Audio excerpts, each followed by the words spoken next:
The world of camera updates, specs and huge budget bodies is so full of hype that sometimes there's some real video shooting gems that slip through the net.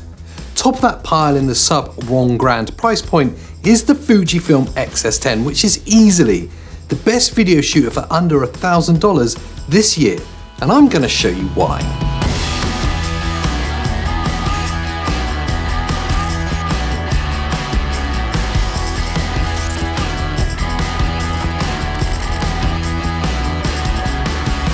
If you're new here, well, welcome to INGAF. We're professional video makers that make videos about making videos for people that want to make videos, and to help you make better videos by making these videos about the things that make videos by using the things that make videos. And now that that's cleared up, here's the TLDR version.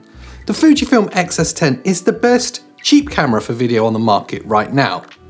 But for those of you that want more way of an example shots, pros and cons, then sit tight because we've got all that covered too. We were recently lucky enough to get the X-S10 on loan from Fujifilm, and quite simply the camera impressed us so much that I needed to share our experiences here for you too. Less than $1,000 for everything this small APS-C size camera offers is insane value. Now, I'm not going to bog down in the spec sheet dullness you tend to see elsewhere as well.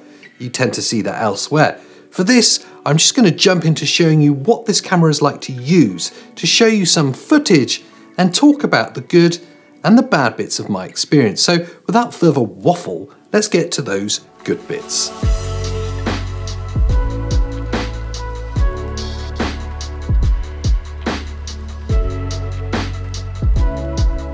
Now, first up, it's worth noting that I'm a sucker for the Eterna picture profile. Whenever we get to use Fujifilm cameras, it's the first setting that I switch to. For me, I just love the look and the versatility of it. So any test footage you see in this video will be shot with that. You can of course use F-Log if you wanted the full post-production flatness, but I'm not sure that this is the kind of cameras that its users will be wanting log format footage. It in truth feels a little overkill, but it's nice to know that the camera could grow with you as a filmmaker. And talking of adapting with you as you get more in depth, the X-S10 does allow for a clean HDMI output if you want to use an external recorder like the Atomos Ninja V. Doing that will unlock the fullest capabilities of the X-S10 with a 4K 422 output, which for a camera of this size and price is insane. One of the things I loved most about the X-S10 was its lightweight and ease of use. The form factor and how easy it is to use and just set up on the fly is incredible. It's the type of camera that you're happy to carry with you all the time and very quickly can clip to the top of a travel tripod and just hit record, capturing a really beautiful shot with minimal effort. It really is a run and gun shooter's dream. I'd go as far as to say that it really could be the perfect vlogging camera for those reasons. Now normally when you call something vlog friendly, that can in truth be at its expense. It's almost like saying that it isn't capable or good enough for more serious filmmaking. But truly, with the X-S10, that just isn't the case. As highlighted earlier, it's more than technically capable of keeping up with demanding video shoots, but beyond the spec sheets, it is aesthetically good enough with its image that it renders for you too. In all honesty, there's very little to dislike about this camera.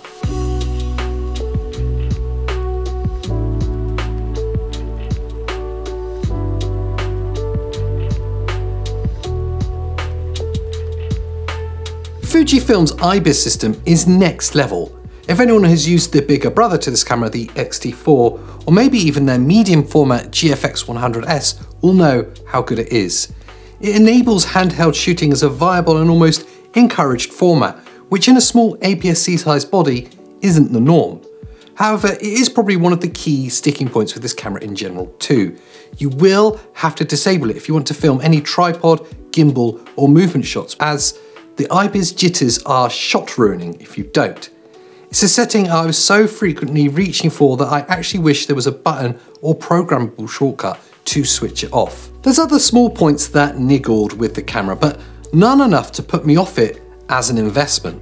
The autofocus is snappy, but at times can be a little indecisive, especially if you're filming without a face in the frame.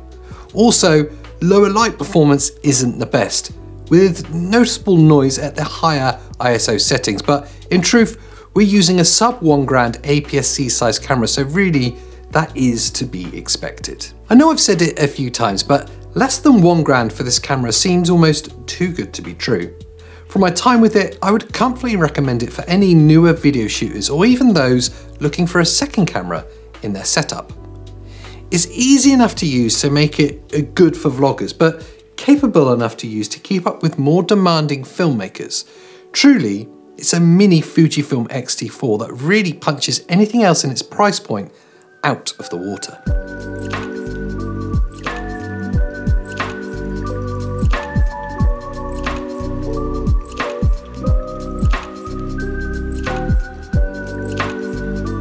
So for some more information on this camera, I'll drop some links below, and whilst you're down there rummaging around, why not ring my bell and stick your thumb fairly right.